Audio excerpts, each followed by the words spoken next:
Hello, friends. We are going to be watching episode 2 of Normal People today.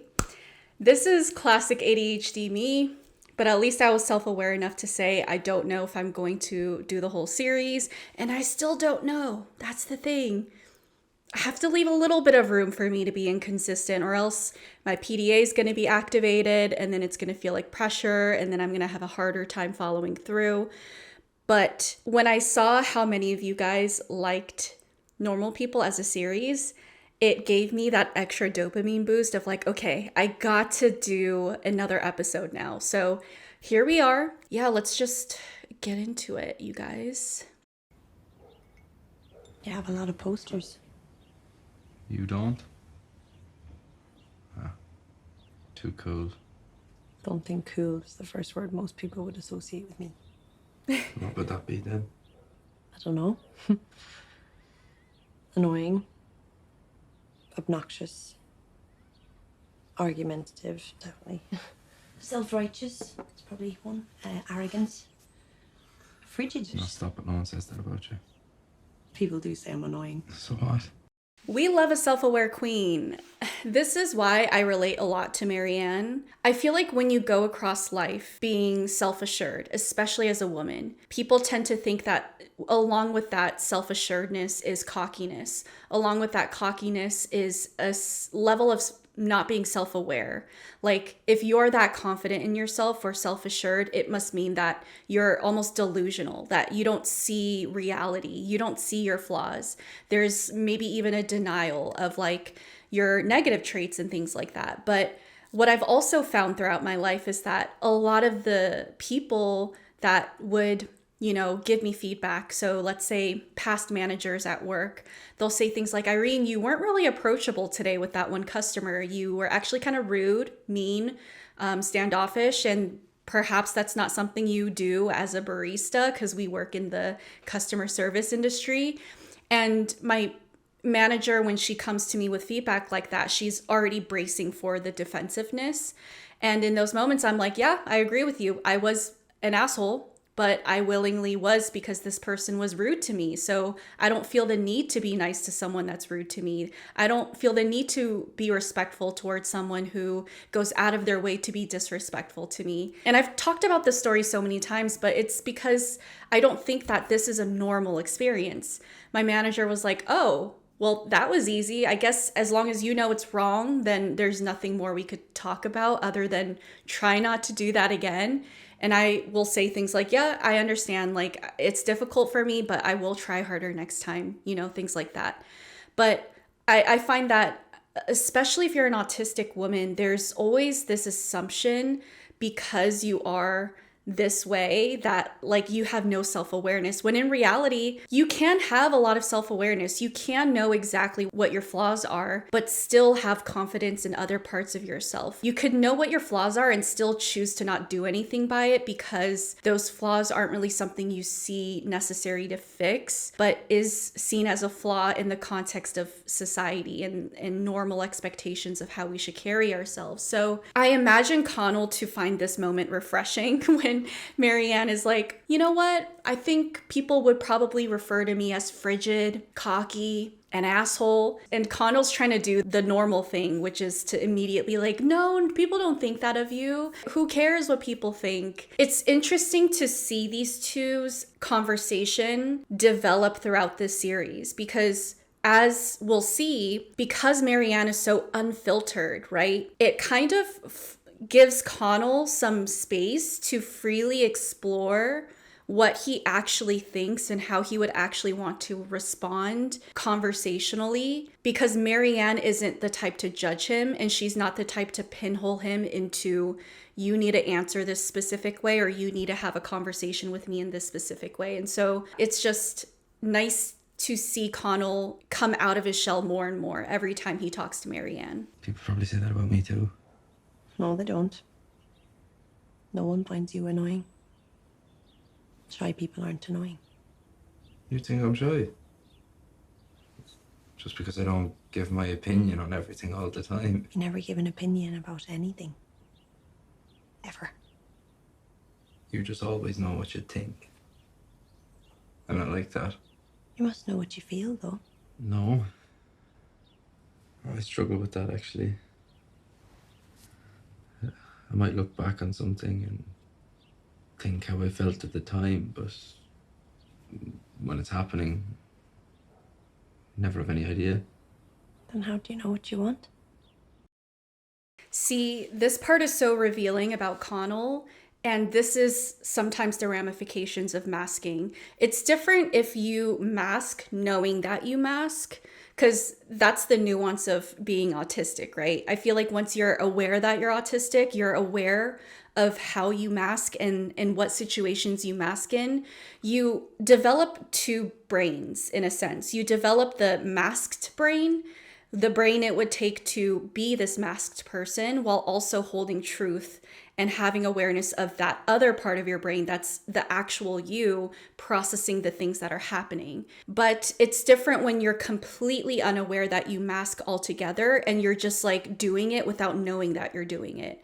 Because if that's where you're at, which is what Connell experiences, obviously he's not going to know what he's going to feel in the moment. He's not going to therefore know what he's thinking, because in order for you to have something to think, you have to know what you're feeling and you have to let yourself experience those feelings. But he's not even letting himself do that. You know what I'm saying? Like, there's nothing to talk about. There's no opinions that you could have if you're not even letting yourself have emotions or responses towards the things that you're witnessing or experiencing. And so another aspect of Connell's neurodivergence, as we see in this conversation, is that he's very unaware of how others perceive him because he's so disconnected from who he actually is. Therefore, it's harder to gauge how others perceive him. So when Marianne says something as matter of fact as, yeah, you're shy. And he's like, you think I'm shy? And she's like, yeah, you don't really talk. You don't really give an opinion ever. And then that was like a moment for Connell to look at himself and have some perspective for a second, which is another reason why they work so well together and why Connell grows so much through Marianne, is because she gives him really, really good feedback on who he is. And the feedback is not biased, because oftentimes I find that for neurotypical people, their perception of you is very biased, and it's honestly kind of, there's always ulterior motives behind it. If someone, for example, really wants to work out a lot and be healthy, but they're unable to do that because they're lazy, and they see that their friend is getting their life together, starting to work out, starting to eat healthier, you might say something like, oh, don't you find that hard? Or, oh, are you sure you're going to have enough time for that? They give you feedback based off of how they feel rather than seeing you and what's best for you as like its own separate thing. And it's because our society, like neurotypical society, is so codependent. We don't learn to allow other people their autonomy, their autonomous living, their autonomous choices, their autonomous sense of self. We see our difference or other people's difference as a threat. And so what's so valuable about Marianne's perspectives is that she sees Connell for who he is, regardless of if it's different, regardless of how it makes her feel about herself. She will give him that feedback, even regardless of how he responds to it is another thing. So sometimes she'll say things knowing that it might hurt his feelings, knowing that the truth might hurt, but it's just the truth. And I think because of her autistic self being so honest, being so straightforward, it kind of allows Connell to actually have an accurate mirror for the first time. Whereas everyone else is either warped mirrors towards him or they're not mirrors at all. They're just walls. You know what I'm saying? But Marianne kind of holds up a mirror to Connell and she says, you know, this is something I've noticed about you. And it kind of allows him to, in a way, see himself in a way that he would never be able to see because he's blind to himself and other people are blind to him. I mean, granted, I think Connell's mom does see him for who he is, but I think he's gotten so used to kind of like brushing her off that having another person, aka Marianne, reflect back to him who he is really does allow him to get a better understanding of who he is. And obviously that then gives him grounds to actually grow as a person and expand as a person. Marianne essentially challenges Connell. She challenges him in a way where he understands himself better and grows more as a person because of it. She doesn't challenge him in a way where she forces him to mask more and she forces him to hide himself more. It's actually the opposite. She's almost contradicting what the world is asking of Connell, and she's, for the first time, asking Connell, what do you want? Who are you? Oh my God, I'm thinking of Uncle Iroh right now. She's basically Zuko's Uncle Iroh, but a lot cuter and a lot more blunt, and yeah. I don't. Most of the time I don't have a clue. What about now?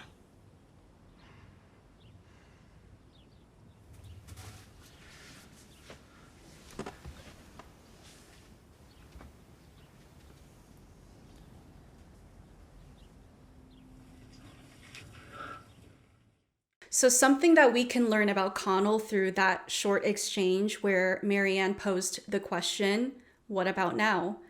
And instead of answering her, he just goes in and does what he wants, which is to kiss her. And that's a pattern of Connell, is that he's not a man of many words, which is so ironic because the thing that he's best at and the thing that he's better than other people at is the subject of English. Like, he has such an endless well of creativity, of just like understanding concepts, stories, philosophies, that you would think that someone like that would be someone of many words, many opinions, many emotions. But ironically, he has a hard time with it. You know what I'm saying? And so something that we will see here, but also throughout the rest of the series, is that we know what Connell is going through internally through his external actions. He makes decisions either from a disconnected place, so he will do things, make decisions with people that he wouldn't necessarily want, but that shows that he's disconnected from himself, or he will go and do something for Marianne based off of how he actually feels about her. And it's one of those things where a lot of the times they have a lot of miscommunication because Marianne needs him to tell her things because she knows him a lot, yes, but like there's only so much you can do when someone's not communicating with you. And that's an ongoing problem they go through. Is there's moments where he's like, wasn't that obvious to you how I felt? And she's like, no, it wasn't obvious at all. Like, you don't talk to me about these things. You don't tell me anything. So I don't know what you're going through. And it's because, you know, Connell assumes that through his actions, you would know where he stands or how he feels. But I don't know, mix that with a masked person. There's a lot of contradictions there. And so therefore it's sometimes gets really hard to read a person like that. Like, yes, there are many moments where Connell's feelings are so obvious through his actions, like him going straight to Marianne and kissing her when she asked him, how do you know if you want this, or do you want me? But there's other moments where it's not as obvious, as we will see, painfully so. And I think we're going to see them explore another aspect of their connection right now, which is sleeping together and sexually connecting, because it's all physical and it's all energetic. It's all feeling, right? And so in a sense, Connell probably feels most connected to himself through having sex with Marianne, if you think about it, because there's nothing you have to think about. It's just pure presence, pure connection, pure energy exchange. There's no words, there's no games, there's nothing. It's just, we're in this together right now. We're connecting. That's all that matters. And it's all that needs to make sense right now. This is another form of their nonverbal communication, is sex. And that's the thing, is sex isn't the same for everyone. Like, there's so many people out there who just have sex because it's the norm, it's the expectation, it's an escape, it's whatever, right? Like, it doesn't really mean much to them. But for these two, sex is a very specific point of connection, not only to each other, but they actually connect more to themselves when they have sex with each other and connect with each other, which we will see is going to play a big role in Marianne's whole story, because after Connell, she ends up using sex to disconnect from herself, disconnect from others, disconnect from the world around her. It's like a form of numbing herself, but that is different than what sex is like with Connell. Sex with Connell is a place for her to be vulnerable, to let go, to feel attended to, attuned to connect, and all that kind of stuff. What the fuck are you playing at, Waldron? What? Heard your mom was away on Saturday. Didn't tell anyone. What the fuck is going on with that? She just wasn't thinking. You weren't thinking about the potential to get wrecked in your free house. That is literally unimaginable to me. This is why Connell masks, because normal people, neurotypical people, non-autistic people are so fucking judgmental. Like, they have a very specific, narrow idea of what is the expectation and how you should follow through. And if you don't follow through in that specific way, they judge you negatively for it. And it's like, this is why he doesn't talk to you guys about who he actually is or like what he actually wants, because you guys give him shit as soon as he does one little thing that you guys think to yourself, oh, well, I wouldn't have done that. If I had a free house, I would have had a party and gotten shit-faced, and what's wrong with you? And it's like, dude, it's not that serious. Let me do my own thing, please. Why'd you get up then instead? Nothing. Studying. Ah, Jesus Christ, Waldron. I despair. Yeah. It's so interesting. Even though Connell's giving Marianne the pressure to act like they don't know each other at school, he's the one who's struggling to keep it under wraps, because that's how much he likes her. It's interesting because Connell obviously doesn't actually like his friends, but he literally is only friends with them and keeps up with the friendship because he knows that that's what's normal. Like, that's what you're supposed to do. But as he starts to get a taste of what he actually wants and what it actually feels to be authentic through Marianne and through his relationship with her, he's going to start to realize that that gap is more and more unbearable. So like in these moments of suppressing himself and masking, he's going to start to realize like, I'm so fucking miserable. Before it was just like a numbness, like alexithymia. He just doesn't really know what's going on. He's just floating through life. But now he's gotten tastes of authentic, raw, potent communication, authenticity, desire of what he actually wants. In these moments where he's talking with his friends and they're so fucking like unrelatable and miserable to be around, he's just like, I don't know. You could see that he's yearning to be with Marianne, and it's not even about her. It's more so about him desiring to be himself in a way. But obviously it's like we see that desire through Marianne. Basically, he doesn't want to hide anymore. He just wants to be himself. And the more that he continues to hide and mask himself, he's going to become more and more miserable. And he's going to reach a breaking point where he's going to have to make a choice. Do I choose myself? Do I choose Marianne? Or do I choose hiding myself and camouflaging into the crowd of normal people? Do you remember that football match? Yeah. I was watching you play. And honestly, you looked so beautiful. Just kept thinking how much I wanted to watch you have sex. I mean, not even with me. With anybody. So here we get a glimpse into what would be an important aspect of these two's relationship, is that Marianne loves him so much. She loves him so much and respects him so much as a person that she doesn't tie what she wants and their attachment together to what she would wish for him, which I think is very, very hard for other people to accept or even understand. I think this is why the ending of this show is so traumatic for people to witness, because when you love someone so much, you would think that you would do anything to keep them. You would do anything to be with them. But I don't think people understand that true love isn't ownership over someone. True love, like actual true love, is being able to detach yourself enough to know that you want the best for the other person, even if that means it's not you or you guys are going to end up together. And I think that's an aspect of Marianne that I really, really do respect and actually appreciate witnessing throughout the show, because it's so complicated. Most people don't understand it, when in reality, it makes a lot of sense. Like, Marianne, above her feelings for Connell, cares that Connell honors himself, that Connell goes after what he wants, that Connell lives his life to the fullest capacity.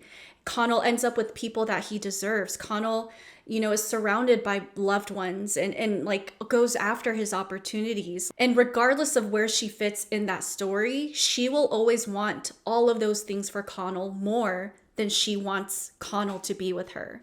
That is unconditional true love. So when she says here, when I was watching you play football, I was just admiring how beautiful you were. And I was thinking to myself, I want to watch you have sex, and it's not even with me. That's basically her saying, like, I admire you that much. I care about you that much. I value you that much, where it's almost devoid of ownership. And there's like a detachment there. And obviously Connell thinks that's weird because he's socialized to neuro norms. So he thinks that means that she doesn't really like him or love him, because if he's used to people, if they like him, wanting to own him. I call this pissing on a fire hydrant sort of deal. Like, most normal people want to piss on their loved ones to show all the other dogs, this is mine. I own it. Don't come near it. This is part of why he grows so much when he's around her as well, is because her perspectives are honestly so different, that him as a person who's not closed-minded and actually allows himself to process what she just said, it allows him to expand a little bit more and ask himself, I wonder what I think about that. Instead of just pushing it off as that's weird, that's not normal, like processing, do I agree with that? Would I want the same for her?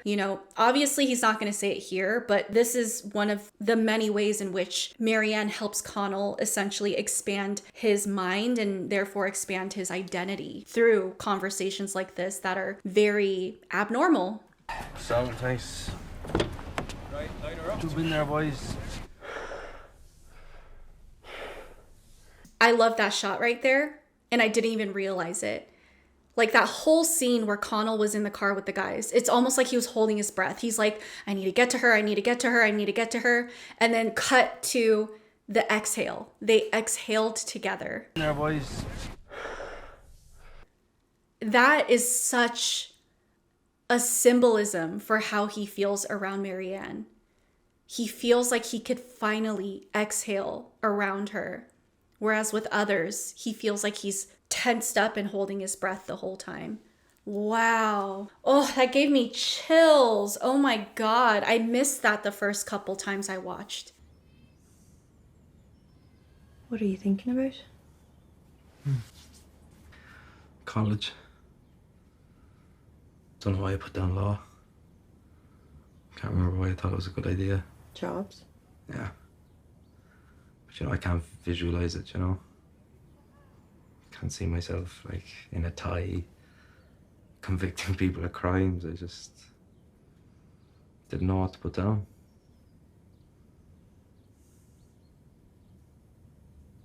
You should change to English. Do you actually mean that, or are you joking? No, I actually think you should. It's the only subject you really enjoy.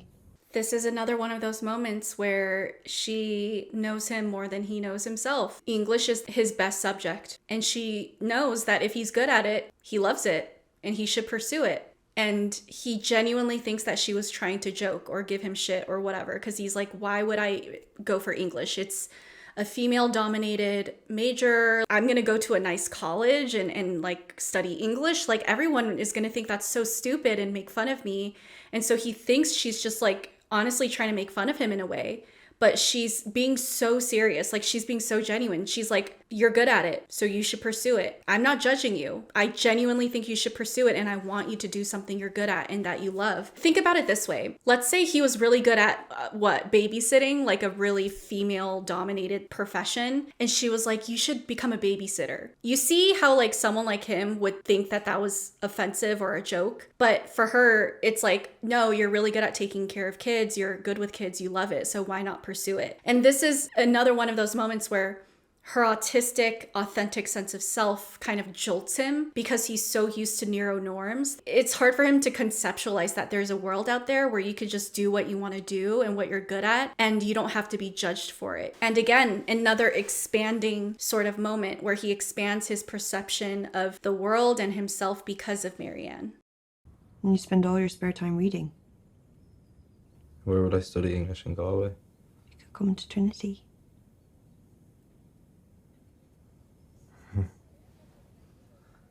You're pretty confident you're going to get in, are you? Well, then we'd be in college together. I bet you'd pretend not to know me if we bumped into each other.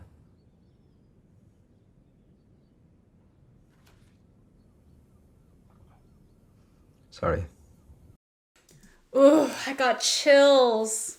I think that was a moment where he said something before he even realized what he was saying, which is very unlike Connell. But this goes to show how comfortable he is with her. He's the type where he will not say anything because he's already overthought it too much. But with her, he gets to externally process to a point where he says what he's thinking and feeling before he realizes what he's thinking and feeling. Like, she, in a way, has become his subconscious. You know what I'm saying? Like, they have merged this much where he's just like, oh, I bet if we went to the same college, you would pretend to not know me. What he realized there, and that's why you see his expression kind of drop, is that he's calling himself out in a sense. He's having a self-aware moment where he's like, what I'm doing to Marianne fucking sucks. I'm being horrible to her. I'm pretending to not know her in public. I'm hiding our relationship, and it's because I'm ashamed of her. And that's the thing. He basically just confessed out loud that he's ashamed of her. And I think that's why he looked down and his face dropped, because he felt really ashamed of himself for being that type of a person. I bet you'd pretend not to know me if we bumped into each other.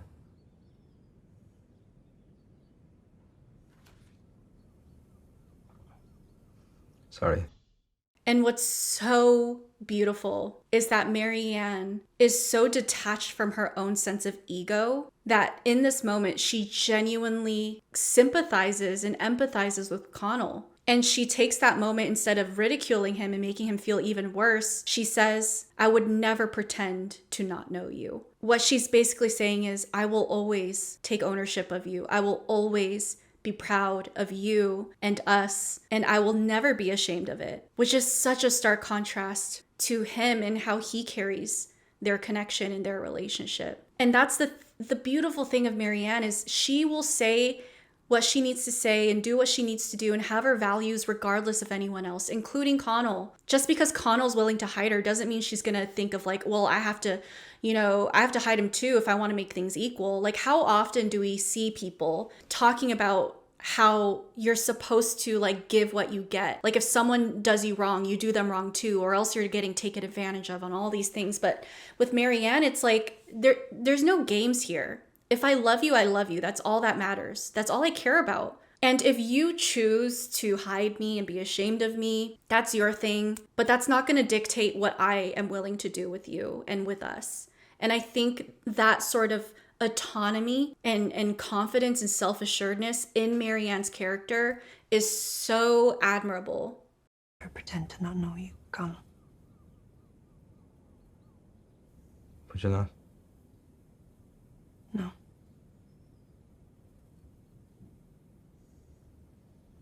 All right. Put down English in Trinity, so. Really? Yeah. Who gives a fuck about a job anyways?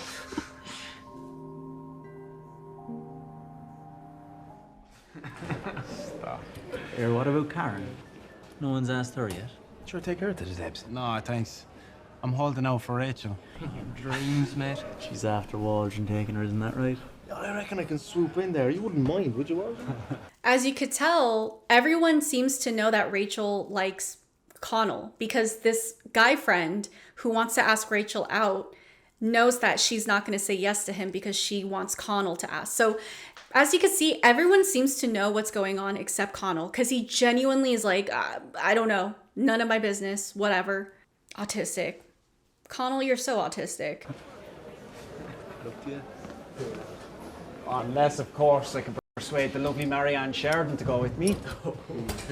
About it, Marianne, you fancy coming to the Debs with me? Nope. Oh? Oh, you think you're too good for me, do you? Yeah, pretty much. Are you serious? I am.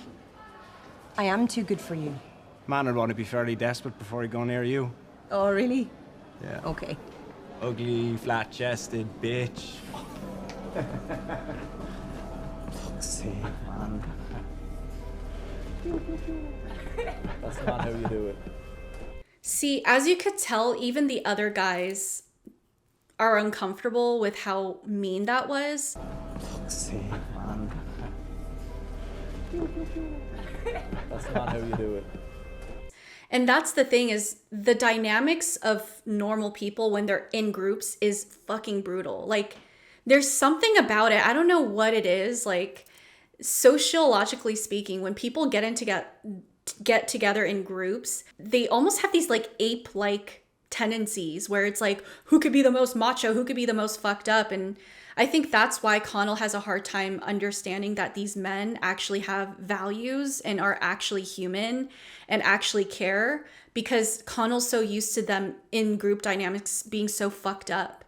And so as you could kind of hear in the background, some of the guys are like, ugh, that's not how you're supposed to talk to girls or like people. That's messed up. Connell completely misses that. And I mean, I understand, like as an autistic person, those moments are confusing as fuck to me too. It's like, you're either nice or you're mean, you know, like you can't bully me in front of people, but then like behind closed doors want to be my friend. Like that doesn't make sense. And so that's why it's so difficult for Connell to basically take ownership of Marianne, because he sees how fucking brutal these people are to her and he doesn't want to be bullied too or judged. And so what's so sad is that we find out later that everyone knew that Connell liked her and they genuinely wouldn't have cared if he was to go out with her. But he didn't know that. Connell didn't know that. And obviously if he had known that they would accept it, he would have just went public with Marianne, like no problem. But that's the thing is like, I feel like normal people just want to give you shit, even though they don't necessarily believe in what they're saying. But as autistic folks, we don't understand that concept. It's like we say what we mean. So it's like we don't understand that sometimes people just want to give you shit to give you shit and they don't mean what they're saying. That's like how they bond or whatever. Yeah, that was like a very turning moment for them, because Marianne, as you could see, looked at Connell because she's like, aren't you going to say something? Aren't you going to do something? Are you really going to just like sit there and let your friends bully the fuck out of me and talk shit about me? Like, really? Up here.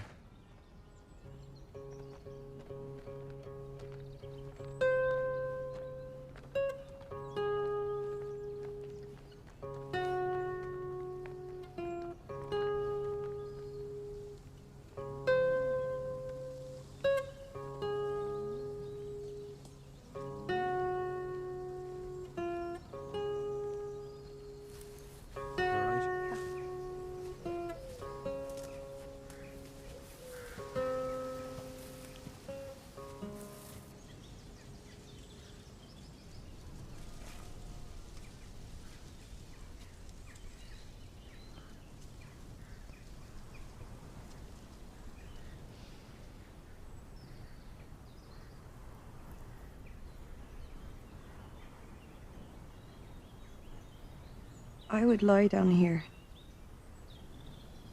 And you could do anything you wanted to me.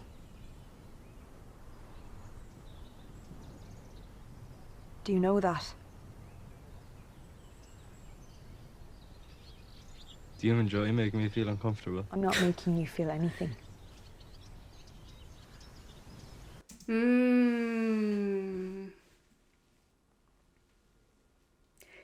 Connell is so used to people saying and doing things to get him to say and do certain things back. He's so used to people controlling his actions through social expectations, right? If I say this to you, that means you have to say this back. If I do this to you, that means you have to do it back. And so when Marianne says, you know that if I lay down here, you could do anything to me, right? Connell says, do you enjoy making me feel uncomfortable? And Marianne says, I'm not making you feel anything. What she's basically saying is take ownership of yourself, take ownership of your own emotions. You are feeling what you're feeling because that's on you.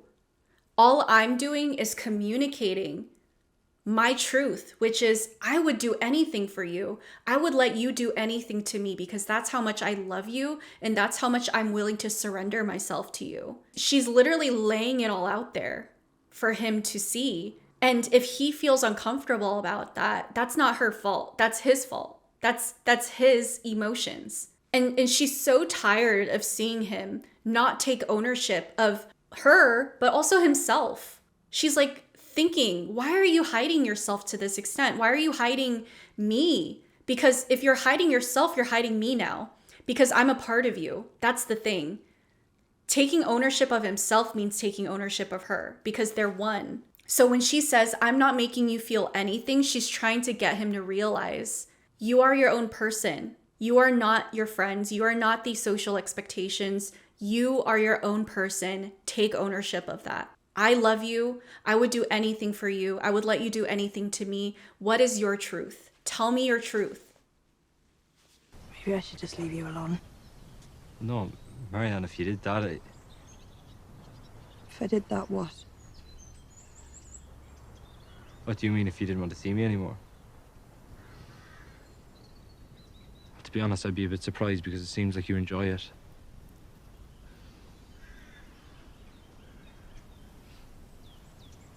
So this is miscommunication and it's spiraling downward.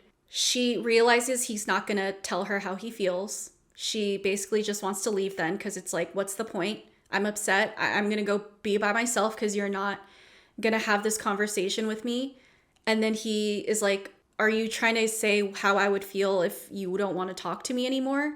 And she's like, oh, okay, so maybe we are going to have the conversation. And then when he says, well, I'd be surprised because you seem to enjoy it, that again frustrates her because it's about her. It's another moment where she's like, what? Yes, but what do you want?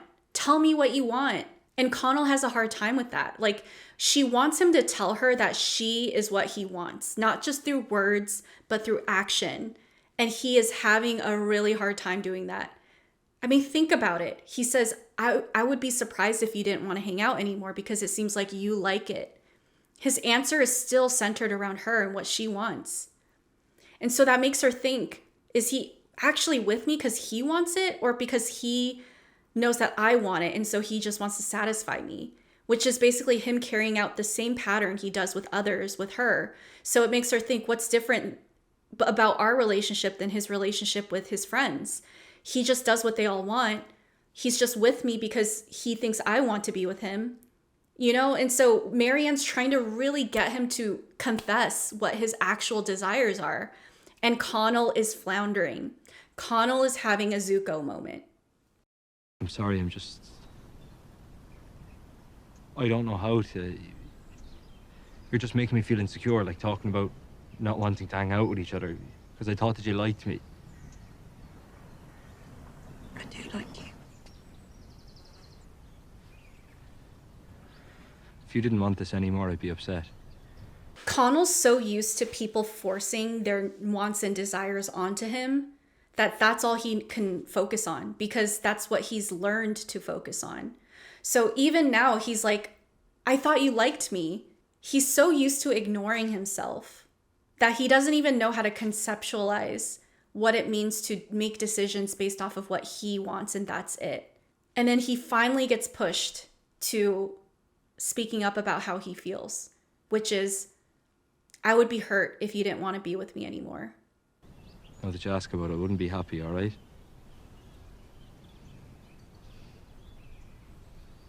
And Marianne, even though she's upset with him, even though she's so fucking hurt, justifiably so, She knows that it took a lot for him to admit that.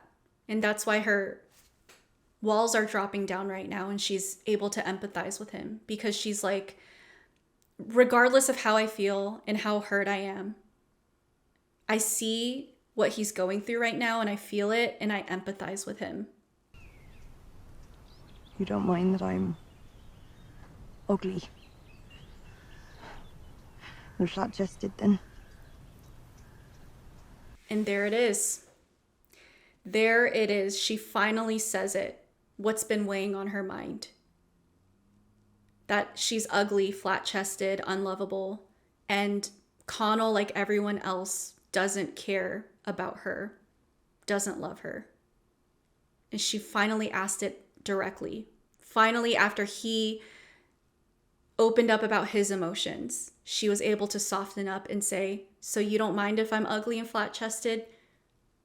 She basically is asking for reassurance. Finally, right? This is where that vulnerability starts to seep in, and they could be more intimate together because they're surrendering to that fear of being hurt, but that they're willing to, you know, take that risk anyways in hopes of your person being able to reassure you, affirm you, and make you feel better. I'm sorry that they said that to you. Is that what you think of me? But they don't even think that themselves. Like, if Eric thought he had the slightest chance with you, he'd be talking very differently. He thinks you look down on him. And even now, Connell thinks that she's hurt because his friends think that of her. And he totally missed her question. Do you think that of me? She's again and again asking him what he thinks, what he thinks, what he thinks. And he just cannot understand why anyone would even want to know that. He doesn't even perceive it. He misses it completely. His version of reassuring her right now isn't to say, I love you, you're beautiful, you're amazing, I want you full-heartedly. His way of reassuring her is to go into, well, my friends don't even think that of you. Trust me, like if he had a chance with you and he thought he did, he would be talking completely differently. Like Connell is genuinely trying to reassure her. And the sad part is that he doesn't think he's part of that equation. He doesn't think he's the solution to her pain. When for Marianne, Connell is the source of her pain and the solution because he's all she cares about. And that's the root of all their issues, is that the only thing Marianne needs is him, and he can't even conceptualize what that means. What do you mean I'm the only thing you want? What do you mean I'm the only thing that makes you feel good? Connell is invisible to himself. He's not valuable in his eyes. I would miss you if you didn't want to see me anymore.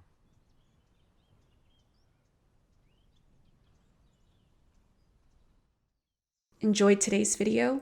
Then consider becoming a YouTube member or joining the Patreon to gain access to all of my full commentary videos. See ya there.